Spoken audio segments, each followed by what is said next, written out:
जदि कौनसी अजଣା व्यक्ति फोन करबा बहाना रे आपनको फोन मागुची किंबा कौनसी डिलीवरी बॉय ओटीपी आसीबा बहाना रे आपनको मोबाइल रे किछि कोड डायल करिया पई कहूची हेई जानतु सावधान नहले आपनकर पर्सनल डाटा लीक हेबा संगे संगे बैंक अकाउंट होई जाय पारे खाली कारण एबे चलीची बहुत बड़ो कॉल फॉरवर्डिंग स्कैम जानिबा पई वीडियो को पूरा देखंतु। स्कैमर किछि भी बहाना करी आपनको पाखरु मोबाइल नेबे मोबाइल रे *21* स्कैमर रो मोबाइल नंबर हाश डायल करी कॉल को फॉरवर्ड करी नेबे तांको मोबाइल को थरे कॉल फॉरवर्ड हेला मात्रे आपनको मोबाइल को जो भी कॉल ओटीपी पर्सनल डाटा किछि भी आसीबो सबु जिनिस स्कैमर हैक करी नेबे ता संगे संगे आपनको बैंक अकाउंट को भी खाली करी देबे। कॉल फॉरवर्डिंग को स्टॉप करिया पई कोड होची #002# जथा शीघ्र आपनको मोबाइल रे डायल करी आपण भी चेक करि नंतु आपनको नंबर कॉल फॉरवर्डिंग होईची कि नाही।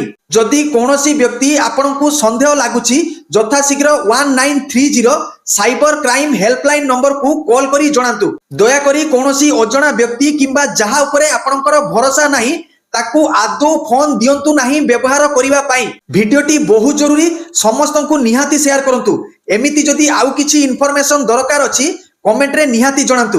वीडियो भलो लागिले लाइक कमेंट एवं हाइप दबाकू आदो भूलिबे नाही। मो चैनल रे जदि नुआ आसीचंती चैनल को सब्सक्राइब किंबा फॉलो करिकिनी बेल आइकन को प्रेस करंतु। नुआ वीडियो पडिला मात्रे आपनका सामना को आगे आसीबो। रहूची जय जगन्नाथ।